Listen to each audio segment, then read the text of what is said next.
بسم اللہ الرحمن الرحیم۔ گمنام ہیرو کے معزز ناظرین السلام علیکم۔ دوستو لائک ضرور کر دیا کریں، شکریہ۔ آئیے چلتے ہیں کہانی کی طرف۔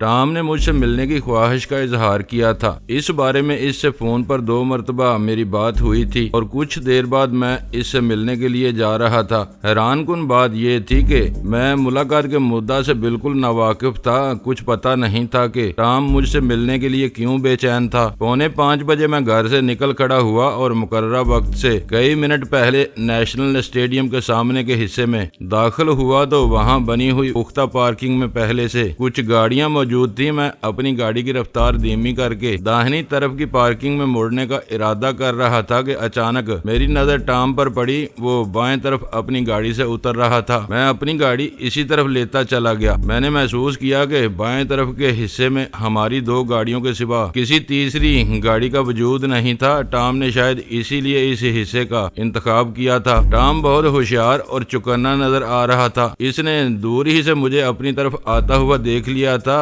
میں نے کار روکی تو ٹام لمبے لمبے ڈاگ بھرتا ہوا میرے قریب آ گیا۔ ویری گڈ، اس نے خشک لہجے میں کہا۔ ہم دونوں وقت سے چند منٹ پہلے آ گئے۔ میں اس طرف پہلی بار آیا ہوں، بس آغا خان ہسپتال میرا دیکھا ہوا تھا، اسی کے سہارے میں بٹکے بغیر یہاں تک پہنچ گیا۔ اس نے مجھ سے ہاتھ ملانے میں پہل نہیں کی تھی۔ میں نے گاڑی سے اتر کر بے نیازی سے اپنے دونوں ہاتھ جیبوں میں اڑس لیے۔ کیا تمہاری گاڑی میں بیٹھ کر بات کرنا مناسب نہیں رہے گا؟ اس نے پوچھا۔ میرے پچھلے تجربات تلخ ہیں، میں نے طنز سے کہا۔ ایسا نہ ہو کہ تمہاری جیب سے کوئی قیمتی چپ میری گاڑی میں گر جائے اور تمہارے آدمیوں کو میرا گھر ڈھونڈنا پڑ جائے۔ بیٹھنا ضروری ہے تو میں کچھ دیر کے لیے تمہاری گاڑی میں بیٹھ سکتا ہوں۔ تم بہت منہ زور ہو، آؤ۔ وہ اپنی گاڑی کی طرف مڑ گیا۔ میں صاف بات کرنے کا قائل ہوں، اپنے دل میں گرا ڈال کر نہیں بیٹھتا۔ یہی وجہ ہے کہ نک اور گیری کے بعد آج تم سے میری ملاقات ہو رہی ہے۔ وہ دروازہ کھول کر اپنی گاڑی کی ڈرائیونگ سیٹ پر بیٹھ گیا۔ میں نے دروازہ دوسری طرف جا کر اس کے برابر والی نشست سنبھال لی۔ صاف گوئی میں اعتدال ضروری ہوتا ہے۔ بہت سی باتیں ایسی ہوتی ہیں جو ہم اپنے مخاطب کی دل آزاری کے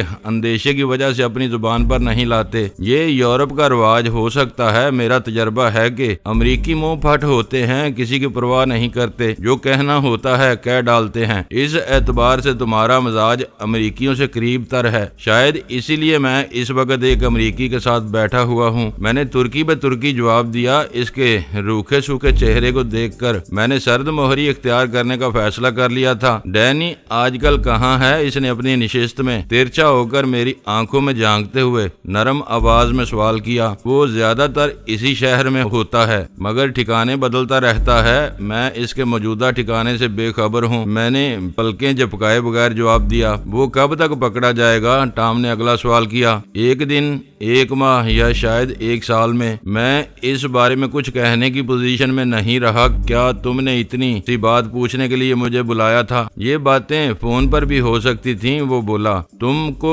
یہاں بلانے کا مقصد کچھ اور تھا۔ تم کو شاید یہ جان کر حیرت ہو کہ وہ مقصد پورا ہو چکا ہے۔ اس کا جواب سن کر مجھے ذہنی جھٹکا لگا اور میری چھٹی حص نے اچانک خطرے کا اعلان کر دیا، مگر میں نے کسی اضطراب کا مظاہرہ کیے بغیر بہت سکون سے کہا، اگر تمہارا مقصد پورا ہو چکا ہے تو مجھے چلا جانا چاہیے۔ ضرور چلے جانا، آئے ہو تو کچھ اور باتیں بھی ہو جائیں۔ تم بے فکر رہو کہ میں تمہیں نقصان نہیں پہنچاؤں گا۔ ہمیں تمہارے تعاون کی شدید ضرورت ہے۔ اس کی مبہم باتوں سے مجھے بے چینی ہونے لگی تھی۔ میں نے کہا، ان باتوں سے پہلے میں یہ جاننا چاہوں گا کہ مجھے بلانے سے تمہارا کیا مقصد تھا جو میری بے خبری میں پورا ہو چکا ہے؟ کل تم نے فون پر بہت زہریلی باتیں کی تھیں۔ ٹام کا لہجہ درست ہو گیا۔ تمہاری باتوں سے ظاہر ہو رہا تھا کہ تم کل کے قاتلانہ حملے کا ذمہ دار ہمیں سمجھتے ہو۔ میں جاننا چاہتا ہوں کہ تم نے یہ سب کس بنیاد پر کہا تھا۔ اگر تم مجھے دھمکی دے رہے ہو تو اس بارے میں میری زبان سے ایک لفظ بھی نہیں سن سکو گے۔ میں نے سخت لہجے میں جواب دیا۔ دیکھو کرنل،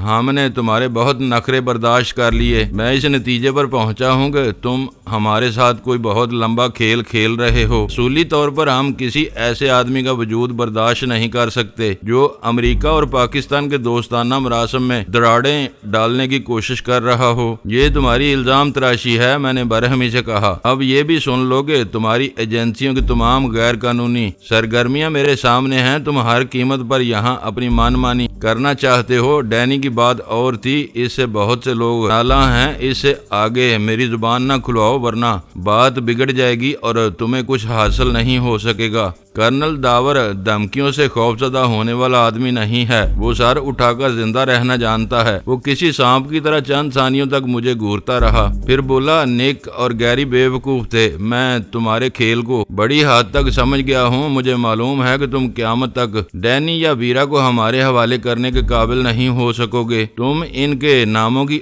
آڑ لے کر ہمارے پیٹ میں گھسے ہوئے تھے، مگر اب تمہارا کھیل ختم ہو چکا ہے۔ میں تمہارے کسی چکمے میں نہیں آؤں گا۔ وہ بہت کھل کر بول رہا تھا۔ یہ بات میرے وہم و گمان میں بھی نہیں آ سکی تھی کہ میری اور ٹام کی وہ 1 to 1 ملاقات اس قدر اہم ثابت ہوگی۔ میں نے پر اعتماد انداز میں کہا، میں اپنی دنیا میں مگن ہوں، مجھے کسی کو چکر دینے کی ضرورت نہیں۔ نیک نے مجھے سبز باغ دکھا کر اپنے ساتھ ملانے کی کوشش کی تھی۔ میں تمہارے پاس نہیں آیا تھا۔ تمہارے پیش رو FBI میں ملازمت کی پیشکش کے ساتھ میرا پیچھا کرتے رہے ہیں۔ یہ سب ریکارڈ کی باتیں ہیں، مجھے ماضی سے کوئی دلچسپی نہیں ہے۔ انہوں نے غلطیاں کی تو اس کا نتیجہ بھی بھگت لیا۔ مجھے شبہ ہے کہ اب سوبراج بھی تمہارے ہاتھوں میں کھیل رہا ہے۔ ہر وہ بات جو اس کے علم میں آتی ہے الٹی پڑ جاتی ہے۔ گیری اس سے ملنے کے لیے فرنچ بیچ گیا اور واپسی میں لہو لہان ہو کر بے ہوش ہو گیا۔ راہ والے اس پر بھروسہ کر کے مار کھا رہے ہیں۔ آخر یہ سب کیا ہے؟ یہ سب تمہارے اندر جنم لینے والے خوف کا نتیجہ ہے۔ تم راہ کے کن لوگوں کا ذکر کر رہے ہو؟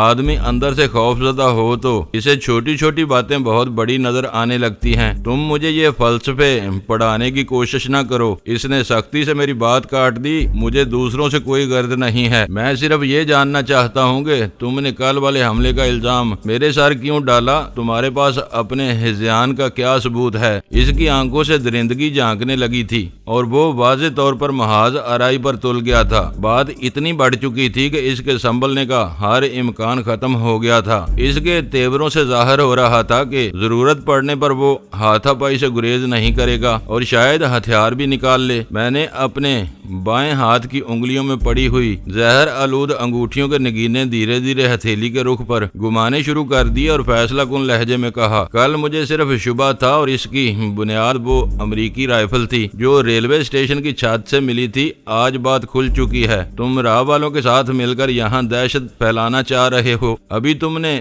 راہ والوں سے ہمدردی ظاہر کی تھی۔ مجھے نہیں معلوم کہ وہ کس پر بھروسہ کر رہے تھے، لیکن تمہارے ساتھ ان کا گٹھ جوڑ ہے۔ کرنل، اس کے پتلے پتلے گلابی ہونٹوں پر ایک شفاقانہ مسکراہٹ تیر گئی۔ شروع سے میری چھٹی حس کہہ رہی تھی کہ تم خطرناک آدمی ہو، آج تمہاری شناخت ہو گئی ہے۔ ادھر جاڑیوں میں ایک گن مین چھپا بیٹھا ہے۔ تمہارے اترتے ہی اس نے اشارہ دے دیا ہے۔ تم نے اسے صدر کے ایک ہوٹل میں گھیرنے کی کوشش کی تھی، آج وہ میرے ساتھ ہے۔ مجھے کل ہی اندازہ ہو گیا تھا کہ الفا تم سے مل گیا ہے۔ یہ مت بھولو کہ اس کا ساتھی غائب ہے، اس نے سب کچھ اگل دیا ہے، یہاں تک بتا دیا ہے کہ سوبراج کے بعد تم ان کے وارث تھے۔ چارلی کہاں ہے؟ میں نے محسوس کیا کہ میرے انکشاف سے اسے ذہنی جھٹکا لگا تھا۔ جہاں ہے بہت برے حال میں ہے اور کھایا پیا تک اگلنے کے لیے تیار ہے۔ اب تک کوئی فورس یا ایجنسی ہمارے سامنے نہیں آئی، ہر طرف تمہارے سائے منڈلاتے ہوئے نظر آتے رہے ہیں۔ یہ تمہاری بدقسمتی ہے کہ تم یہاں آئے ہو۔ یہ ملاقاتیں خفیہ ہوتی ہیں، اس لیے کسی کو بتا کر نہیں آئے ہوگے۔ کرنل، ڈرنے اور